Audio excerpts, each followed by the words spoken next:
नमस्कार दोस्तों, आप सभी का अपने YouTube चैनल पर स्वागत है। Today we are discussing guardianship in Muslim law, जिसको हिजानत कहा जाता है, और इसका मीनिंग और how many kinds of guardianship, ये सब हम डिस्कस करेंगे विद केस लॉस। राइट, तो आप लोग वीडियोज़ के साथ बने रहें। पार्ट 1 में पार्ट 2 तक वीडियो जा सकता है। तो देखिए, गार्जियनशिप की मीनिंग अगर देखें तो लिखा गया है कि एक जो बिलो 18 जो माइनर है उसको डिग्निफाइड और प्रोस्पेरस लाइफ जीने के लिए एक बेसिक नीड की ज़रूरत होती है, जो कि पेरेंट्स की ड्यूटी होती है उस नीड को पूरा करना, फुलफिल करना, जब तक बच्चा 18 तक हो ना जाए, ग्रो ना कर जाए। राइट। और अगर गार्जियन पेरेंट्स अगर डेथ कर जाते हैं बीच में, तो गार्जियनशिप कौन डिसाइड करता है? तो देखिए, कोर्ट डिसाइड करता है, या फिर पेरेंट्स रहते हैं तब वो खुद ही डिसाइड करते हैं कि अगर हम नहीं रहेंगे तो हमारा बेटे का गार्जियनशिप कौन लेगा। राइट।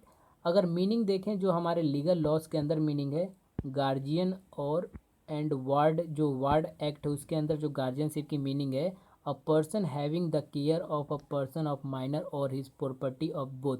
जो माइनर और उसकी प्रॉपर्टी का जो ध्यान रखे, टेक केयर रखे, उसको गार्जियन कहा जाएगा। वार्ड एक्ट में ऐसा दिया गया है।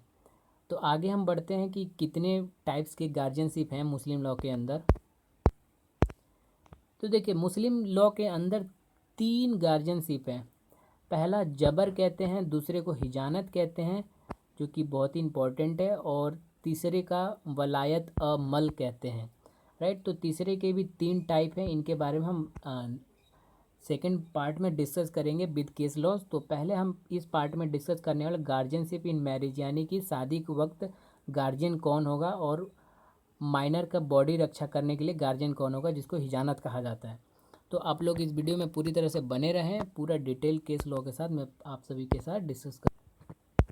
देखिए, एक तो मुस्लिम लॉ में मैरिज के टाइम पे जब शादी हो रहा होता है, निकाह जब हो रहा होता है, तो उस समय गार्जियन कौन होगा? तो देखिए, जब वैलिड मैरिज होगा, वैलिड और इनवैलिड, ये सब मैरिज के टाइप्स हैं मुस्लिम लॉ के अंदर। आप लोग, अगर आप लोगों ने नहीं देखा है how many types of marriage in Muslim law, तो आप लोग आई बटन पे क्लिक करके, या फिर हमारे चैनल के ऊपर मैंने डाल दिया है मैरिज के ऊपर वीडियो बना के, आप वहाँ से देख सकते हैं। तो देखिए, एक एज होता है जिसको कहते हैं शरीरी या फिर शरीरी स्टेज कहते हैं, जो कि 7 साल से लेकर 15 साल तक के एज को कहा जाता है। तो यहाँ पर जो माइनर, जो चाइल्ड है वो माइनर रहता है इस एज में, जाहिर सी बात है 18 से बिलो है। तो यहाँ पर जो कंसेंट ऑफ मैरिज है वो फादर दे सकता है। इस गार्जियनशिप को क्या कहते हैं? इस गार्जियनशिप को कहते हैं जबर। राइट। अगला क्वेश्चन आता है इसके अंदर, आप सभी को जितने भी गार्जियनशिप से रिलेटेड क्वेश्चन है, जुडिशरी और एलएलबी, वो सब आप सभी के लिए क्लियर कर दिया जाएगा। सबसे पहले यहाँ पर एक क्वेश्चन आता है कि हु इज़ इंटाइटल्ड, यानी कि the person who act as a guardian in the marriage. Marriage के अंदर माइनर का गार्जियन कौन होगा? तो देखिए, कौन होता है? फादर होता है, फादर के फादर होते हैं, ब्रदर्स हो सकता है, मदर हो सकती हैं, काजी हो सकते हैं, और कोर्ट हो सकता है। देखिए, काजी जो जुडिशियल ऑफिसर जो होते हैं मुस्लिम लॉ के अंदर, वो हो सकते हैं, और कोर्ट भी हो सकता है। पर यहाँ पर सिया मुस्लिम में कुछ एक्सेप्शंस है, उसे भी मैं आप लोगों के साथ डिस्कस कर लेता हूँ। देखिए, तो सिया के अंदर क्या होता है कि फादर और फादर के जो फादर हैं वही एज अ गार्जियन मैरिज के अंदर वर्क कर सकते हैं, नहीं तो और कोई गार्जियन जैसे मदर वगैरह नहीं वर्क कर सकती वहाँ पर। ठीक। तो आगे बढ़ते हैं कि कैन, ये सब सारे क्वेश्चन जुडिशरी में भी आए हुए हैं, तो आप लोगों को ये देख लेना चाहिए। Can mother act as a guardian और appointed as a guardian of minor. क्या माता को जो है गार्जियन अपॉइंट किया जाएगा माइनर का? तो यहाँ पर नहीं। ठीक। यहाँ पर एक केस लॉ है, आप इस केस को ध्यान से देख लीजिए। गुलाम हुसैन कुतुबुद्दीन मनार वर्सेस अब्दुल राशिद रज़ाक 2000 एसएससी का ये केस है, आप देख लीजिए इस केस को। इसमें क्या हुआ था, एसी ने हेल्ड किया था कि मदर को, यहाँ पर हेल्ड किया था कि अगर माइनर के अगर पिता अगर जिंदा है, तो मदर कोई भी माइनर के बिहाफ पे गिफ्ट वगैरह शादी के टाइम पे क्या कहते हैं, एक्सेप्ट नहीं कर सकती। ठीक। तो ये आंसर आप ध्यान रखिए, बहुत इंपॉर्टेंट है। सेकंड, अब ये देखिए, अभी हम जबर पढ़ रहे हैं, ठीक है ना? तो जबर गार्जियनशिप में ये सारी चीज़ें आती हैं। टेस्टामेंट्री गार्जियनशिप क्या होता है? तो इसके अंदर देखिए, टेस्टामेंट्री गार्जियनशिप ये होता है कि मैरिज के टाइम पे, देखिए, टेस्टामेंट्री गार्जियनशिप जो कि है मुस्लिम लॉ में रिकॉग्नाइज नहीं है यहाँ पर, यानी कि जो भी अगर फादर चाहता है कि मैरिज के समय पे उसके जो उस समय गार्जियनशिप कोई और करे माइनर का, तो वो बिल्कुल यहाँ पर रिकॉग्नाइज नहीं किया जाएगा, यानी कि वो पूरी तरह से इनवैलिड मान लिया जाएगा। राइट, तो यहाँ पर भी आप इसे ध्यान रखिए इस चीज़ को। इसमें केस लॉ आता है अतीका बेगम वर्सेस मोहम्मद इब्राहिम का केस है। इसके अंदर हेल्ड किया गया था कि अगर ग्रैंड फादर जिंदा है तो फादर के पास कोई पावर नहीं है कि गार्जियन किसी और को अपॉइंट कर दे। अगर उसका ग्रैंड फादर जिंदा है तो ग्रैंड फादर ही एज अ गार्जियन वर्क करेगा। तो देखिए, दो सेकेंड काइंड्स ऑफ गार्जियनशिप है, तो guardianship of body of minor, यानी कि जो माइनर है उसकी शरीर का रक्षा करना जब तक वो एक 18 अबो ना हो जाए या फिर एक प्यूबर्टी एज तक ना आ जाए, तो उसको कहते हैं हिजानत। राइट, तो इसमें मदर इंटाइटल होती है, यानी कि मदर को भी हिजानत लेने की पूरी लीगल राइट है, कि मतलब मदर भी बच्चे का टेक केयर कर सकती है। तो हनफी और सिया लॉ में थोड़े से डिफरेंस है, इस चीज़ को आप लोग ध्यान से देख लीजिए। तो हनफी लॉ क्या कहता है कि जब मेल जो यानी कि जो मेल माइनर है वो 7 साल तक एज तक जब तक ना हो जाए तब तक मदर उसका टेक केयर करेगी। और फीमेल एज में जब तक जो फीमेल चाइल्ड है वो प्यूबर्टी अटेंड ना कर ले, वो जब भी 12 साल या 15 ईयर्स जो भी जिस भी एज तक प्यूबर्टी अटेंड कर ले तब तक मदर जो है इंटाइटल रहेगी as a guardian, as a हिजानत। राइट, सिया लॉ क्या कहता है, तो सिया लॉ में देखिए, सिया लॉ के अंदर क्या कहता है कि मेल जो चाइल्ड है वो 2 साल तक मदर जो है इंटाइटल्ड हो सकती है, एज अ लीगल हिजानत ले सकती है मेल चाइल्ड को, और फीमेल को 7 ईयर्स, यहाँ पर प्यूबर्टी एज नहीं है, यहाँ पर 7 ईयर्स की बात की गई है कि 7 साल तक, यानी कि 0 से लेकर मतलब 1 साल से लेकर 7 साल तक वो हिजानत ले सकती है। यहाँ पर एक नोट करने वाली बात यह है कि सिया लॉ के अंदर कि अगर डाइवोर्स हो जाता है, अगर हस्बैंड डाइवोर्स दे देता है मदर को, तब भी वो जब तक एज बच्चे का ना हो जाए तब तक वो हिजानत अपने पास रख सकती है, यानी कि बच्चों को उस एज तक खिलाना पिलाना उसकी ड्यूटी रहेगी, ग्रो करने की बेसिक नीड जितने भी है उनको फुलफिल करने की मदर की ड्यूटी रहेगी।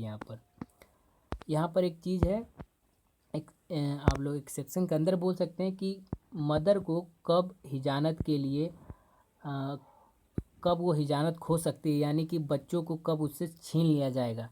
तो देखिए, सी लीड्स इमोरल लाइफ, अगर वो इमोरल लाइफ जी रही है तो उनको जैसे कि ड्रंक वगैरह करना या फिर इधर उधर जाना, मतलब वो टेक केयर नहीं कर पाती बच्चों को, तो वहाँ पर वो कस्टडी छीन लिया जाएगा उससे। और देखिए, नेगलेक्ट प्रॉपर केयर, अगर वो प्रॉपर केयर बच्चों को नहीं दे पाती, बेसिक नीड्स प्रोवाइड नहीं कर पाती, तो उससे जो है हिजानत ले लिया जाएगा।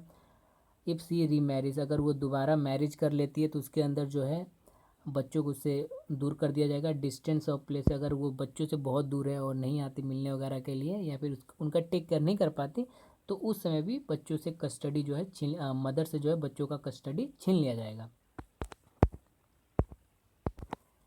देखिए, अगर जो भी चिल्ड्रंस हैं उनके अगर अगर मदर नहीं है तो मदर के अलावा अगर मदर टेक केयर में फेल हो जाती है तो किसको कस्टडी दिया जा सकता है। तो जो एज का जो ऊपर एज जो आप लोगों ने पढ़ा वो एकदम सेम रहेगा। देखिए, यहाँ पर फादर्स जो बच्चों का फादर है उनकी जो मदर है, मदर इन लॉ जो उनकी है, मतलब यानी कि जो मदर की जो बच्चों की मदर है, यानी कि बच्चों का जो फादर है, फादर की मदर को हिजानत मिल जाएगी। ठीक, या फिर जो मदर की सिस्टर है उसको हिजानत मिल जाएगी, या फिर जो सिस्टर्स डॉटर है, यानी कि सिस्टर की जो डॉटर है उस या फिर जो मदर की सिस्टर की डॉटर है उसको भी हिजानत मिल जाएगी, मेटरल आंट को भी हिजानत मिल जाएगी, पेटरल आंट को भी यानी कि जो भी फीमेल है रिलेशन के अंदर उन सबको हिजानत दी जा सकती है।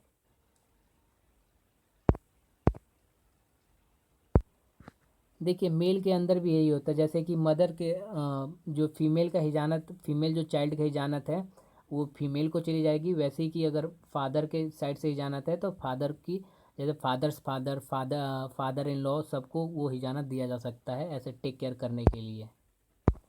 तो तीसरा जो टाइप है गार्जियनशिप ऑफ माइनर्स प्रॉपर्टी, जिसको कहते हैं हम विलायत ए मल। राइट, अगर माइनर के पास खुद की मूवेबल या फिर इमूवेबल प्रॉपर्टी है तो उसको मैनेज करने के लिए जाहिर सी बात है कोई अभिभावक उसे चाहिए। तो देखिए इसके भी टाइप हैं जो मैं आपको बता देता हूँ। पहला लीगल और नेचुरल गार्जियन। अगर लीगल और नेचुरल गार्जियन जाहिर सी बात है फादर है। अगर फादर नहीं है तो फादर की बिल से फादर यानी कि ग्रैंड फादर को वो चला जाएगा टेक केयर करने के लिए माइनर का प्रॉपर्टी का। यहाँ पर देखिए कौन माइनर के प्रॉपर्टी का इंटाइटल नहीं होगा एज अ गार्जियन। तो देखिए मदर्स, अंकल, ब्रदर, ये सब जो है ना ये इंटाइटल नहीं होंगे बच्चे का टेक केयर करने के लिए और साथ ही साथ उसके प्रॉपर्टी का टेक केयर करने के लिए इंटाइटल्ड नहीं होंगे। तो इस चीज़ को आपको ध्यान रखना है यहाँ पर, राइट। मल्टीपल चॉइस क्वेश्चन में बहुत सारे क्वेश्चन ऐसे आ जाते हैं। Who is not entitled to as a guardian of minors property, right, in Muslim law. तो आप इस चीज़ को ध्यान में रखिए। Guardian appointed by the court. देखिए पहले हम कोर्ट के बारे में हम बात कर चुके हैं कि कोर्ट भी गार्जियन अपॉइंट करता है, राइट। और केस की भी हम बात करें तो गुलाम हुसैनी कुतुबुद्दीनी हम केस की हम अभी चर्चा कर चुके हैं, जहाँ पर मदर गिफ्ट नहीं ले सकती on the behalf of the minors, right. देखिए तो विलायत ए मल के अंदर तीसरा जो टाइप है डिफेक्टो हेड जिसको कहेंगे या फिर डिफेक्टो गार्जियन जिसको कहेंगे। ऐसा a person who is in neither a legal guardian, वो लीगल गार्जियन नहीं है बट वो वॉलंटरीली अपने हिसाब से एज अ गार्जियन अपॉइंट कर लेता है कि ठीक है मैं इस छोटे से बच्चे का टेक केयर करूँगा और इसके प्रॉपर्टी का मैं पूरा ध्यान रखूँगा जब तक ये अटेंड ना कर ले 18 का एज, राइट, या जब तक ये लीगल एज अटेंड ना कर ले। यहाँ पर देखिए यहाँ पर ये डिफेक्टिव हेड बन जाता है बट इसको ये पावर नहीं, वो सब कुछ टेक केयर करेगा बट इसको पावर नहीं होती कि उसके प्रॉपर्टी को एलिनिएट करे, यानी कि माइनर के प्रॉपर्टी को सेल कर सके या परचेज कर सके, कुछ भी उसके अंदर चेंजेस नहीं कर सकता डिफेक्टिव गार्जियन बनने के बाद। तो ये गार्जियनशिप मैंने इसी एक ही वीडियो में पूरा करा दिया है। और साथ ही साथ आप लोग कमेंट करके मुझे बताइए कि और किस चीज़ की इम्प्रूवमेंट की ज़रूरत है। और साथ ही साथ अगले बार मैं क्वेश्चन मल्टीपल चॉइस क्वेश्चन लाने वाला हूँ गार्जियनशिप के ऊपर। आप लोग बने रहिए हमारे वीडियोज़ के साथ, लाइक कर दीजिए, शेयर कर दीजिए और कमेंट करके ज़रूर बताइए, सुझाव दीजिए। Have a nice day.